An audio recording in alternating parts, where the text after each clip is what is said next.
Hello everyone, glad to be back. Today is 2nd of October, now it's almost 10 o'clock in the morning Moscow time. I'm Levan Gudadze and this is my first update for the day in which I will share all the main news that are making headlines in Russian media outlets and Russian language pages on different internet platforms. There are quite a few very significant developments and news that I like to share with you for this moment. But before I start, let me make a little announcement.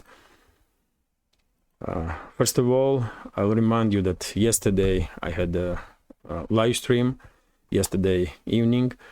I'm quite sure majority of our community did not receive notification from YouTube, and if you are interested to see that live stream or to listen, you can see it on the main page here on YouTube or in category live. And dear friends, one more announcement. If everything goes okay, then this week probably I will have a first guest during the live stream on the channel. So let's hope it will work out. That's been said. Let's talk about news now. And first of all, short summary of the situation on Ukrainian battlefield. And this summary gonna be definitely short because according to reports from Russian media outlets and Russian language pages, there is no significant changes on any of the sectors of the front line. It's usual stuff: artillery duels between the sides, recon operations, a constant struggle to improve current positions, and of course drone wars. Russian frontline aviation is still very active and continuously destroying points of concentration of Ukrainian forces and military equipment and ammunition, especially actively in Kherson, Zaporozhye and South Donetsk sectors of the front line. Although you can see on my Telegram page videos when Russian Air Force is striking with glide bombs or missiles in some other directions. Also, and when it comes to Russian Air Force's activity in southern sectors, this is preventive measure, as I understand, because I guess many people are now expecting second wave of Ukrainian counteroffensive on this land bridge between Crimea and mainland Russia, in Zaporozhye and South Donetsk sectors of the front, and also in Kherson region, where Ukrainian side may attempt to conduct mass crossing of Dnieper River simultaneously with second wave of ground operations in Zaporozhye and South Donetsk directions. Although me personally, quite skeptical that Kiev regime will be able to pull off such operations. There may be some activity, and probably will be some activity on part of Ukrainian militaries, but I don't expect at this point any large-scale Ukrainian offensive operations, because they just cannot do this. They have no enough manpower, they have no enough military equipment, and morale and fighting spirit in Ukrainian army is so low that it's gonna be extremely difficult for Kyiv regime to force thousands and thousands of forcefully mobilized soldiers to commit suicide, basically, and participate in this so-called second wave of counteroffensive. So, me being skeptical still, I will share with you information that is circulating in internet about possibility that in coming days, before rainy season will enter its main stage, we will see activities on the second wave, basically, of Ukrainian counteroffensive. Let's see how it goes. And when it comes to central and northern sectors of the front line, it's all the way around situation, and many are expecting Russian large-scale offensive operations, which may take place during the autumn. But yet again, I'm quite skeptical about it, also because there is not enough time left, basically, for large-scale offensive operations. So my understanding is that before winter and frost sets in, and before ground will become usable again for heavy military equipment, there will be no large-scale operations on any of the sectors of the front line, just local-scale skirmishes as it is, and artillery duels and drone wars as it is right now. Let's see, I may be mistaken, because as I said quite a few times before, I'm not military expert, and my reading of big picture can be mistaken. So that's been said, dear friends, if you are interested in more detailed information when it comes to these local scale skirmishes between the sides, local scale battles, of course I will recommend Military Summary channel, Defense Politics Asia, for example, or a great channel of Alexander Mercouris, host of Duran show.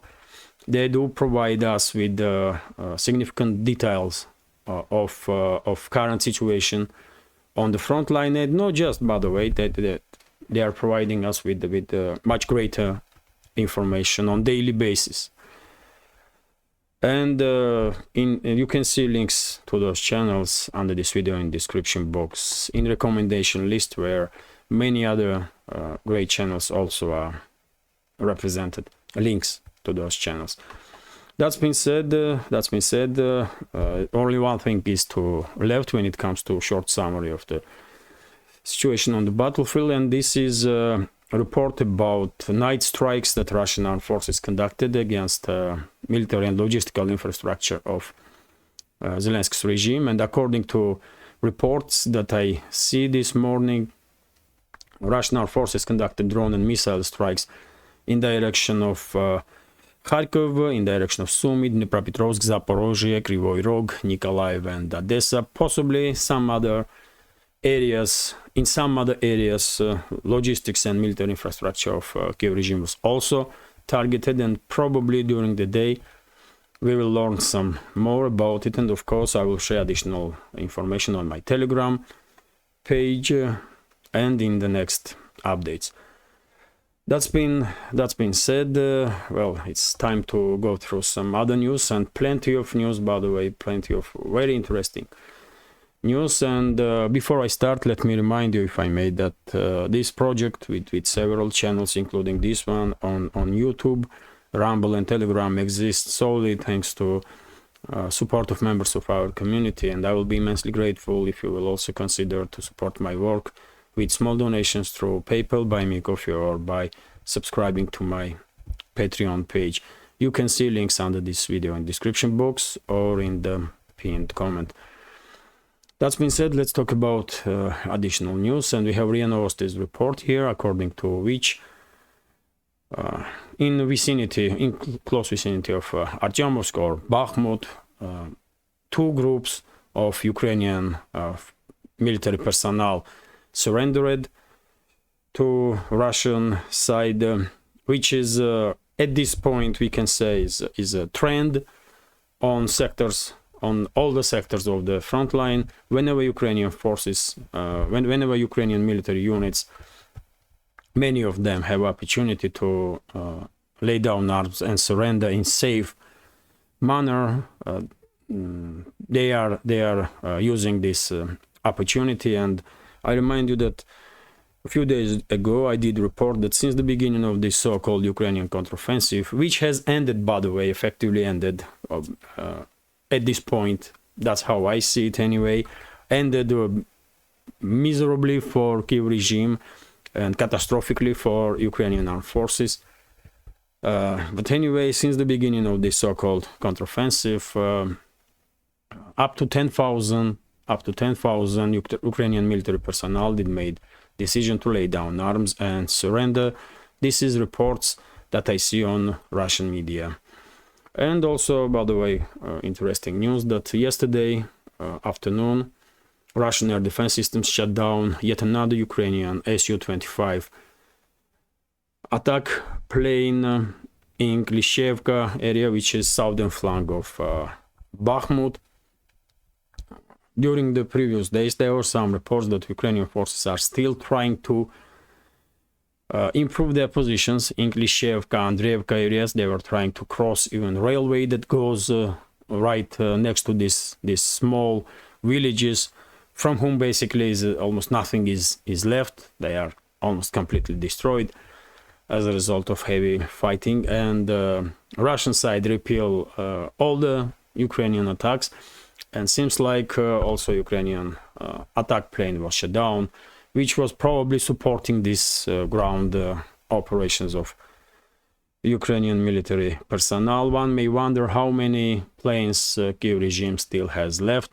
Not many, I guess, especially since latest attacks, successful strikes of Russian armed forces on airfields, on Ukrainian airfields, during the which at least 5 other planes were also destroyed.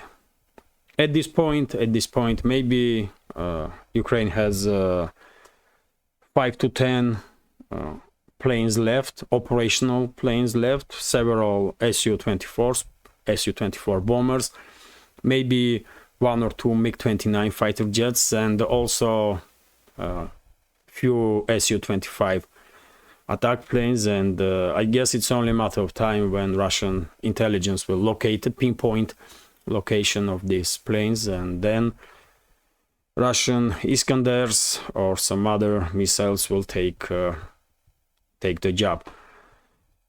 That's been said, let's continue, and we have TASS News Agency's report about statements that President of US Joe Biden made about Congress decision to basically finance government spendings, but did not include in this financing spendings for Kyiv regime, for Zelensky and his associates. And well, Biden was not happy about it, and when I said Biden, I mean current administration, real rulers of the US, and whoever is writing speeches and making decisions in White House.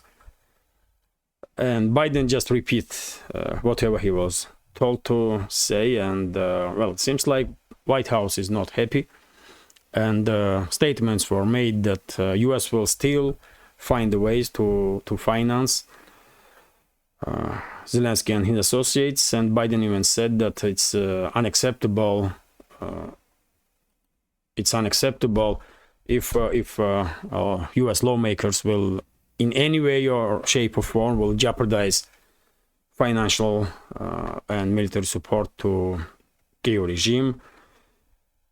It would be great if Biden and Biden's administration did care so much about US citizens, millions of US citizens that are in urgent need, but they did not. And they did not care about Ukrainian citizens also. All they care is to, steal more taxpayers' money using this excuse, Ukraine, and to, enrich themselves and enrich military industrial complex. And same time, if they will harm Russia anyway, they're gonna be happy about it. Also, that's all it is. This Western so-called elites, man. That's their face. Let's continue. TASS News Agency is reporting about statements of Prime Minister of UK. Rishi Sunak basically made the statement, commented on previous statements of Defense Minister of UK, who said that London is considering to send military personnel as instructors to Ukraine, and also considering to send warships into the Black Sea. And if I'm not mistaken, Sky News was interviewing Sunak, Prime Minister of UK, and Sunak was asked about these statements, and he said that Defense Minister was that journalists didn't really understood what Defense Minister was saying, because he was talking about not immediate future, but far future, when this conflict will end in Ukraine, and they will be possible to deploy UK's military personnel in Ukraine to train Ukrainian soldiers.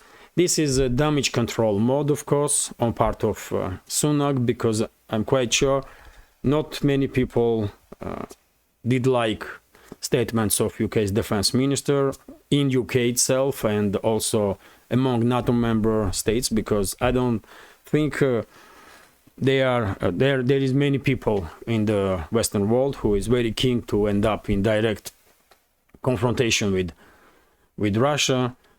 So Sunak is forced basically to conduct this damage control steps, but I don't think UK's defense minister was mistaken, or British journalists, who is the first source of this information, were mistaken, and probably UK definitely has plans to send its military personnel in Ukraine. And also UK probably will try to send its warships to Black Sea, but it all depends on Turkish position, because according to treaties about passing through Dardanelles and Bosphorus Straits for non-Black Sea region countries, especially in war times, in the conflict times, there are strict restrictions. I mean, and Ankara cannot allow any warships of UK to enter Black Sea. But even if London will pressure Turkish government and they will send 1 or 2 destroyers, let's say, in Black Sea, what they gonna do? They may provoke Russia, okay, and things may go so badly that Russia may even sink a UK's warship. And what current leadership of UK is doing is that they are risking for no reason lives of UK's citizens, because even if they will provoke Russia and Russia will sink UK's warship, let's see, I don't think Third World War will begin straight away. I just don't think so, because no matter how stupid Sunak, for example, or current defense minister of UK is, generals in general staff of UK or US or other NATO member states probably have enough understanding that direct confrontation with Russia will mean total destruction of Western world. Not just Russia, but Western world and the entire world for that matter. So are Western elites suicidal enough to act this way, to provoke full-scale nuclear war with Russia? I hope not. I hope not. Anyway, let's continue. London will probably be in this damage control mode for several days, and then some other official in London will say some other crappy stuff, and Sunak will come out and deny once again statements of his officials. But anyway, let's continue. TASS news agency is reporting that, well, Foreign Minister of UK James cleverly thinks that even if weapons flow from NATO member states to Kyiv regime will stop, it will not end this conflict. Well, once again, we have clear statement here, which is proves that intellectual capacities of the so-called Western elites are immensely small. At this point, I mean, one may ask, did these people even finish school? Because I mean, it clearly shows that they are not intellectuals. They cannot analyze information. They cannot work with information. They are just, extremely poorly educated individuals. And Foreign Minister of UK, this James Cleverly, is no exception, for sure, because if you even read Western experts, not Russian experts, but Western experts, he will know that moment Western so-called world will end financial and military support to Kyiv regime, from that moment and today when this conflict will end, only will pass several weeks, and that's it. That's it, by the way. So, of course, Foreign Minister of UK is lying. If Kyiv regime will stop receiving weapons and finances from NATO member states, this conflict will end in very short time, in a week's time, in several weeks' time maximum.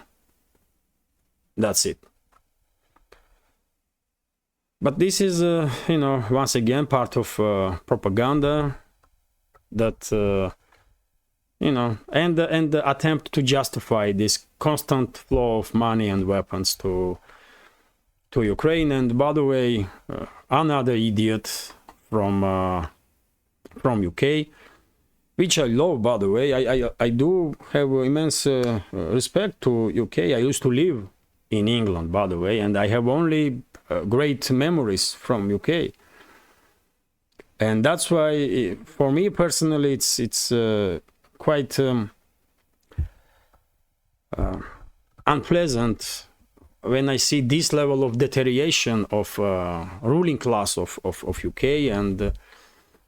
And we have yet another example. In this case, former defense minister of United Kingdom, Ben Wallace, is making statements that current leadership of Ukraine, according to Wallace, should begin mobilizing Ukraine's youth, to continue fight with Russia. And once again, I mean, when you read this information, what is the first thoughts that comes up to mind? These so-called Western elites definitely are willing to fight until last Ukrainian. That's what it is. They really willing and probably planning to destroy everyone in Ukraine that capable of taking in the hand weapons. All the military age people. That's what they really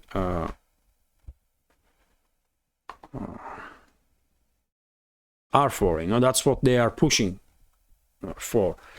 And one may explain this attitude of Western so-called elites. You know my take on Ukrainian crisis. You know that, in my understanding, once this conflict will end, Ukraine will be divided between Russia and NATO member states. Majority of Ukraine will be controlled by Russia, and Western regions will be controlled by Poland, Romania, Hungary, possibly Slovakia, and of course there will be NATO military personnel deployed in Western Ukraine. And what statement of Ben Wallace is saying now is that Zelensky and his associates should basically mobilize everyone who can resist NATO occupation of Western Ukraine. All they want is all military age people and everyone who is capable of resisting to be sent to Eastern Front and to be neutralized by Russian forces, so that once they will begin this occupation of Western regions, they will receive as minimal resistance as possible. That's it. So they're gonna push Zelensky to continue this madness and to continue this conflict until last Ukrainian, for sure. They won't get rid of Ukrainians. That's it, man. And they are not even trying enough to hide this intention, because that's how I see Ben Wallace's statement, that he is now demanding or recommending Zelensky to begin mobilizing youth. I mean, which is wow. Let's continue anyway. And yet again, UK is extremely popular in Russian media these days. And this time RIA Novosti is reporting that UK's defense ministry made decision to deploy its Typhoon fighter jets to Poland. Yet another step to escalate.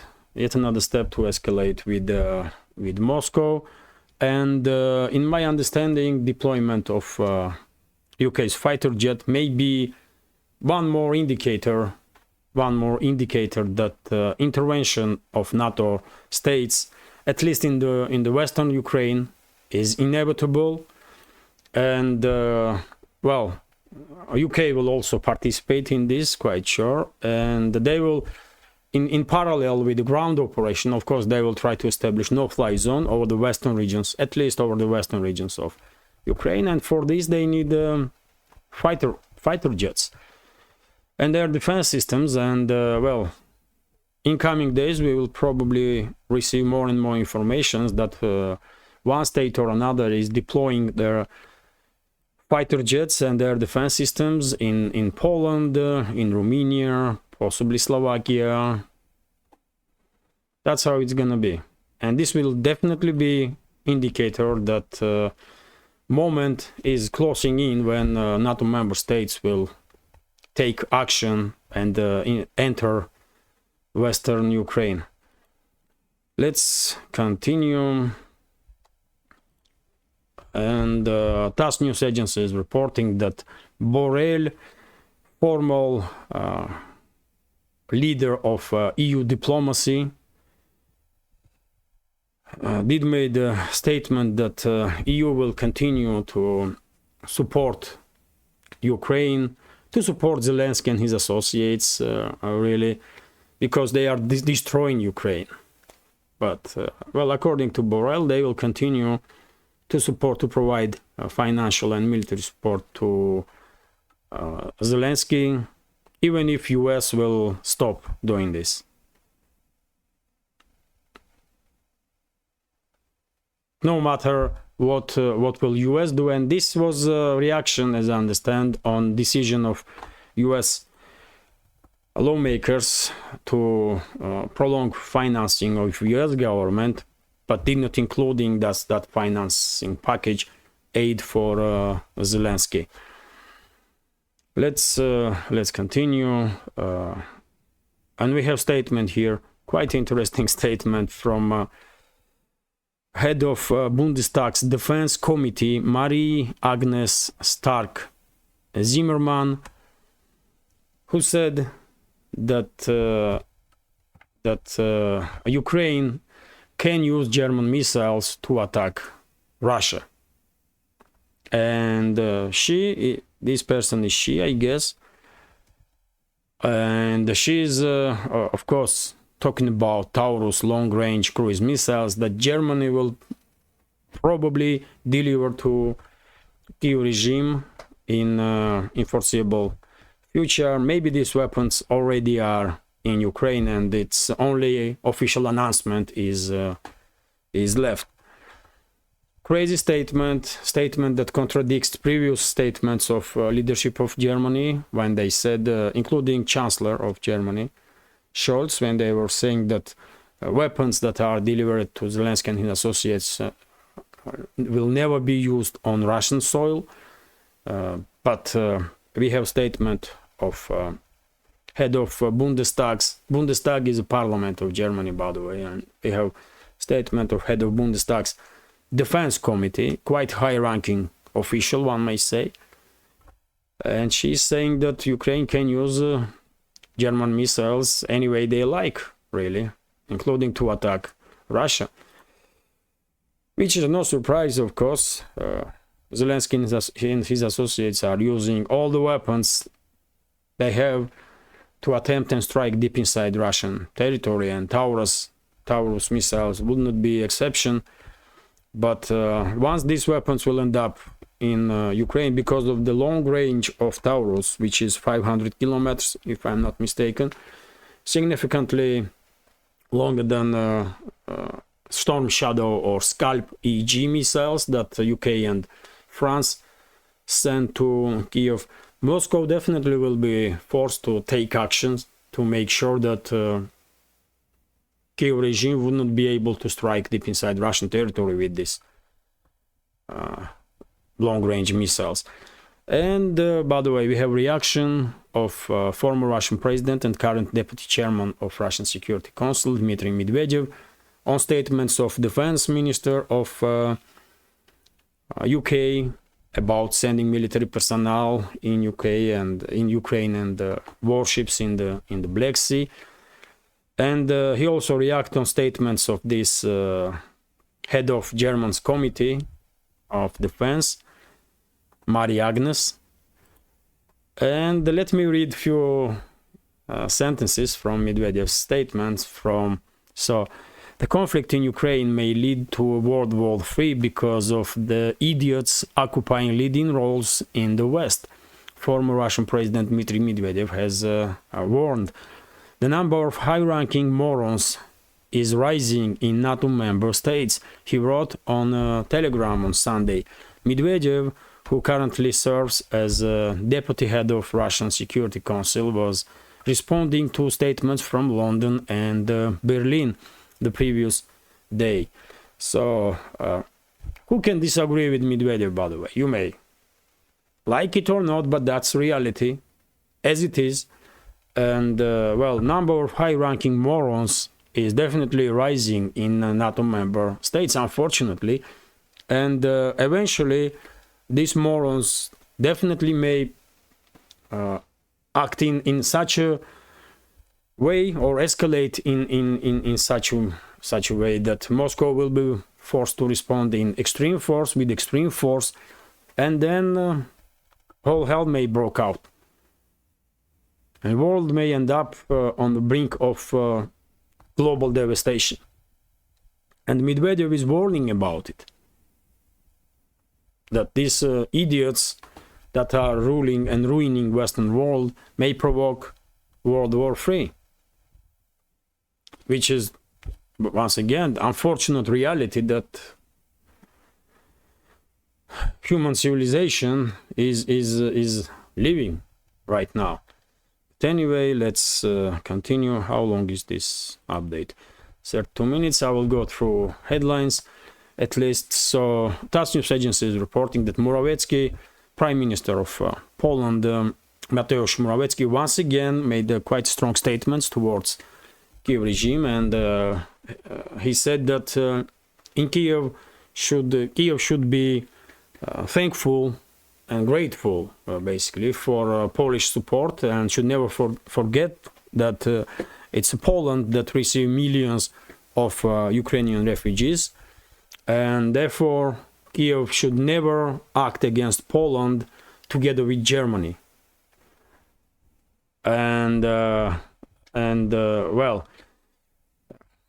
We have here demonstration of difficult relationships of Poland, not just with Kiev, which is becoming more and more obvious, especially lately, but we have a demonstration of difficult relationships between Poland and Germany. And yesterday, for example, Deputy Prime Minister, if I'm not mistaken, of Poland did make statement that Poland is demanding reparations from Germany, and it's like €1 trillion, if I'm not mistaken, just huge amount of money, that Germany just don't have, at least for this moment. And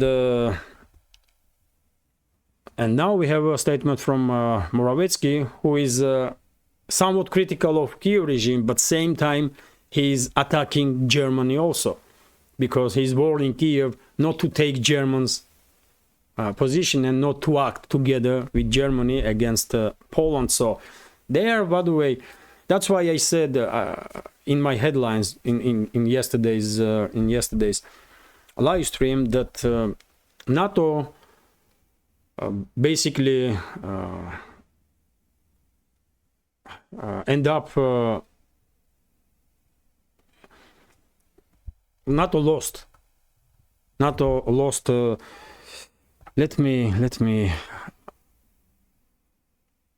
strategic defeat of NATO. That was my headline. Yes. And NATO definitely is defeated strategically as a result of this conflict in Ukraine, and you can clearly see one of the reasons why I was saying about it, because of this internal confrontation that is only increasing inside the EU, inside the NATO, and also because of these chaotic actions, which is especially noticeable lately when it seems like Washington, London, Berlin, they are kind of losing grip on current events, and they are not, and one may get impression that they are losing grip on operations that they provoke initially. So yes, NATO end up being defeated in strategic terms, and this information only confirms that.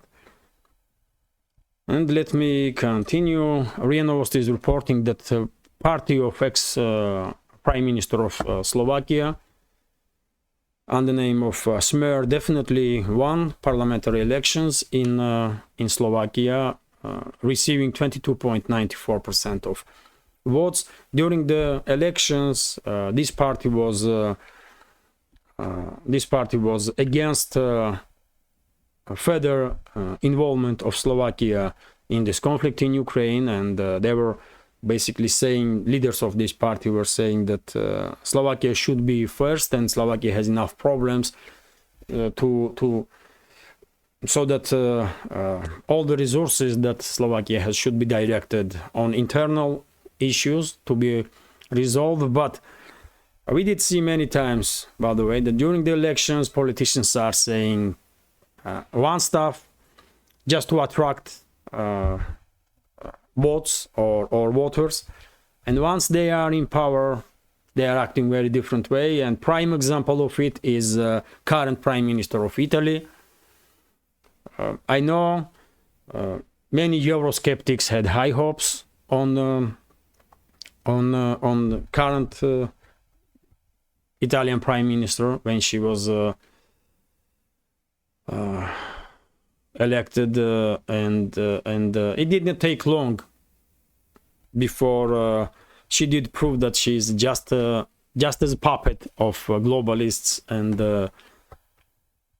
and true rulers of the Western world as any other so-called leader of EU. Almost all. There are some exceptions, of course. First of all, Hungary, but still. So I would not be surprised if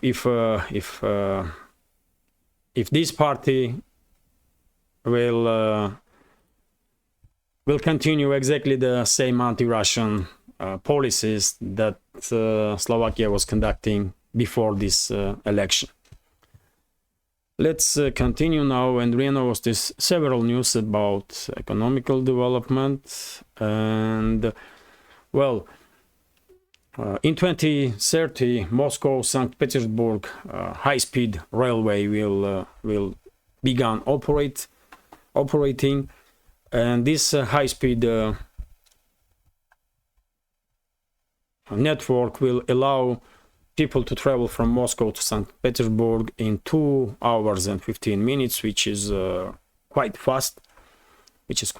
And until 2045 or 46, several other routes will also become operational. 2043 until 2043, several other high-speed routes will also become operational, including in direction of Kazan, in direction of Siberia or Ural mountain regions, and also in direction of southern Russia. Which is great, by the way, it's definitely time to pay some more attention to this high-speed railway network. China is, of course, leading the entire world when it comes to high-speed trains and railway network, and maybe Chinese companies will somewhat participate in development of these projects. RT is also reporting that US Secretary of State Antony Blinken gets a history lesson on X, which is Twitter, former Twitter. He did write something on Twitter, and people were not happy. He was trying to once again demonstrate his Russophobia, and he was saying that basically in Soviet Union era and in modern Russia, history of Babi Yar is kind of forgotten, which is a lie, by the way. I mean, only complete moron can say anything like that. And in Babi Yar, by the way, Nazis during the Second World War killed tens of thousands of Jews and tens of thousands of Soviet POWs,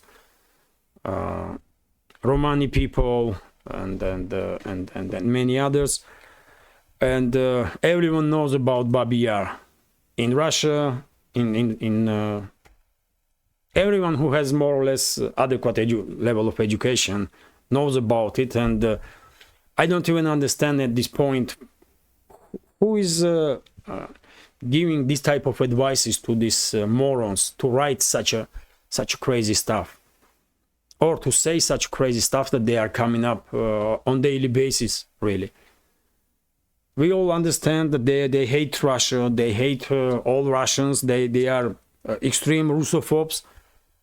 So we get it. There is no need to prove that on daily basis. Someone should tell this idiot Blinken that we know it. We know that he is a sick animal and xenophobe. We just know it. And there is no need to prove that on daily basis. And same goes for all the other so-called leaders of the Western world, man. True morons. I mean, unbelievable, man. And also interesting news, by the way. Oh, this update gonna be, well, I try to make it short, but yet again, quite interesting news. TASS news agency is reporting that biggest gas field in Europe will shut down at least until 2024. And well, you may think that this gas field is located in Norway, in Northern Sea, but in reality, this gas field was operated by Netherlands. And the reason to shut down this gas field is that it was in operation 60 years, and probably there are some changes in the ground because of this extensive work in that area, and there are high risk of earthquakes according to scientists. And when it comes to Netherlands, of course, significant part of which is below sea level and are secured only by dams, that of course any increase of risk of earthquakes or any risk to dams cannot be not taken seriously. And in this case, well, if there is any risk to dams, of course, this gas field should be shut down, no doubt about that.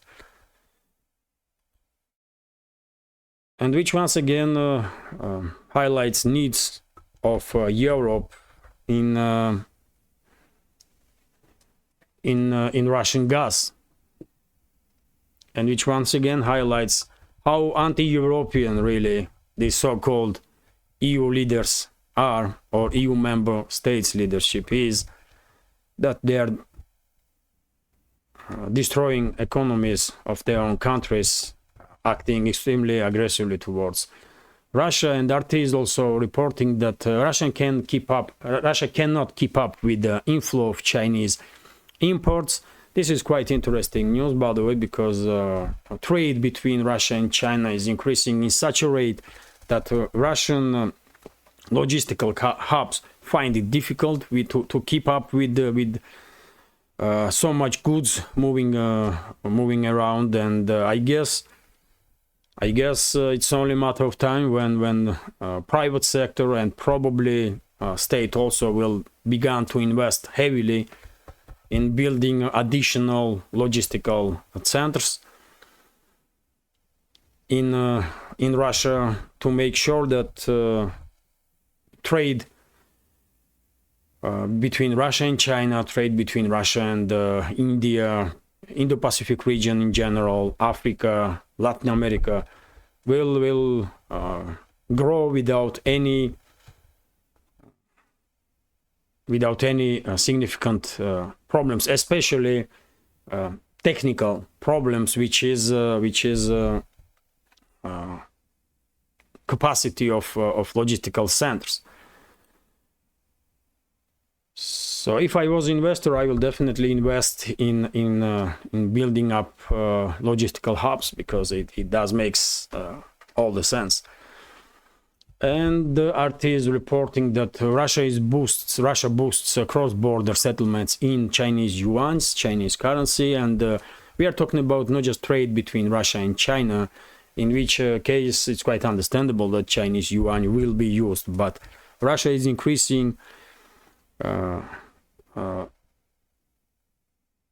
trade in yuans when it comes to trade with other countries also. And at this point in Russia's trade with other countries, yuan is taking 25%, which is quite a number, really. And once again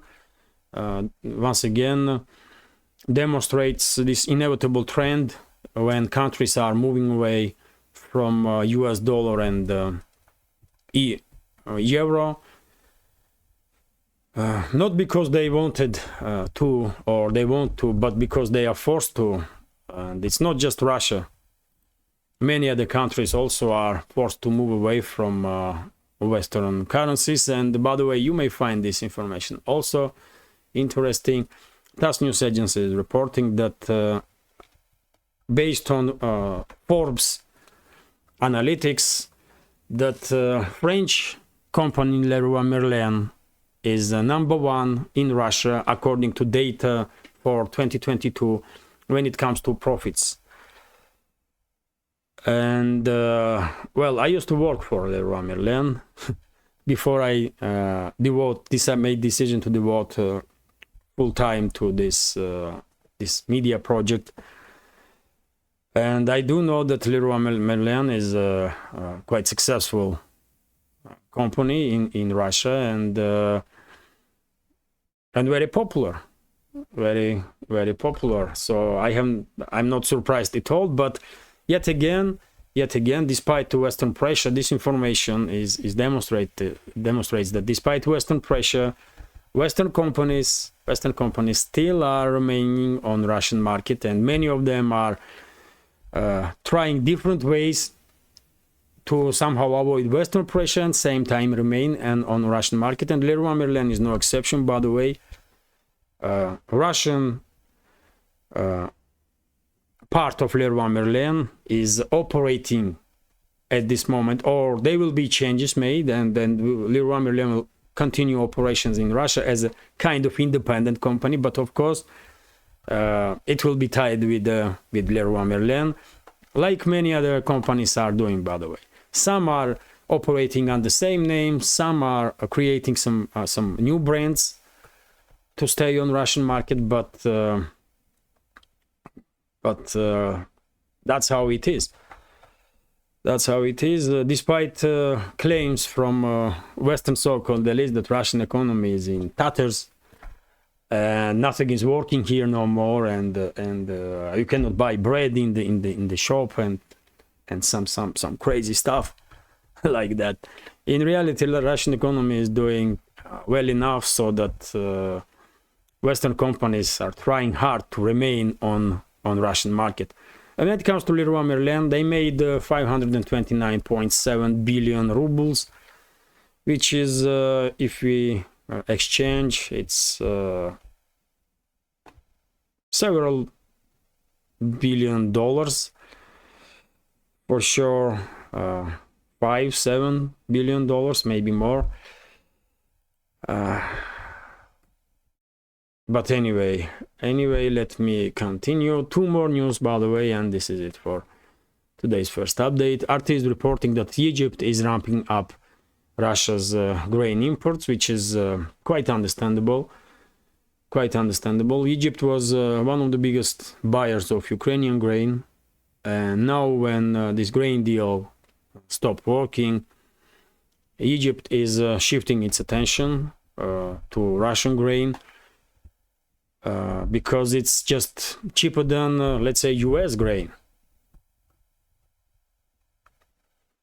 So, but this information once again highlights how important Russia is when it comes to food security of the world, because Russia already is one of the major bread baskets of this world, and in next decade or two, Russia will definitely become a major bread basket of this world, if we take in account how immense potential of agricultural sector in Russia is.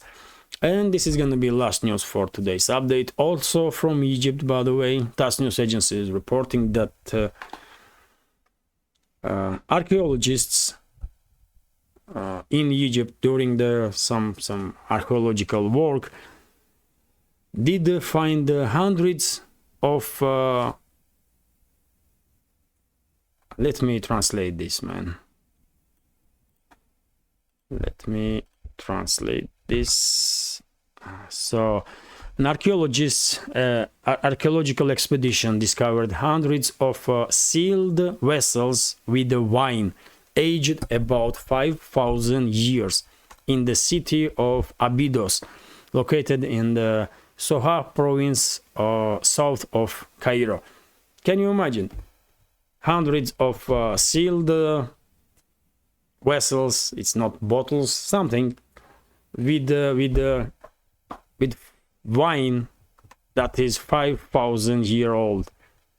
Unbelievable. Unbelievable, man. If if this wine is drinkable, I guess it will end up somewhere on the auction one day, and someone will probably pay, I don't know, man, hundreds of thousands of dollars or maybe even millions just to have a taste of it.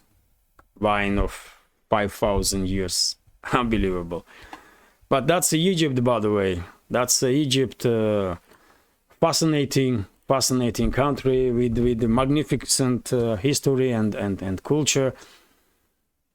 One day everyone should have an opportunity to visit Egypt and study history and culture of this great state and nation.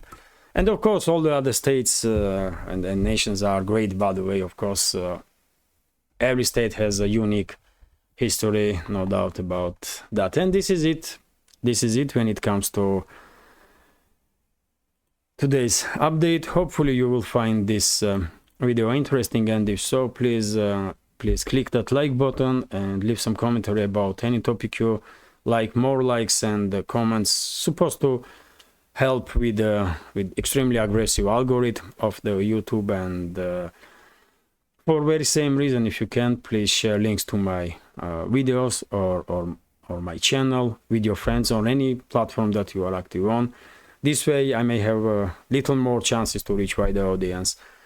And if you think this channel is interesting, useful, and deserves to exist in this field of news and political commentary, please consider to support with small donations through PayPal, Buy Me a Coffee, or by subscribing to my Patreon page. You will see links under this video in the description box or in the pinned comment. This is it for now. Have a great day, have a great and successful new week, and take care. See you soon.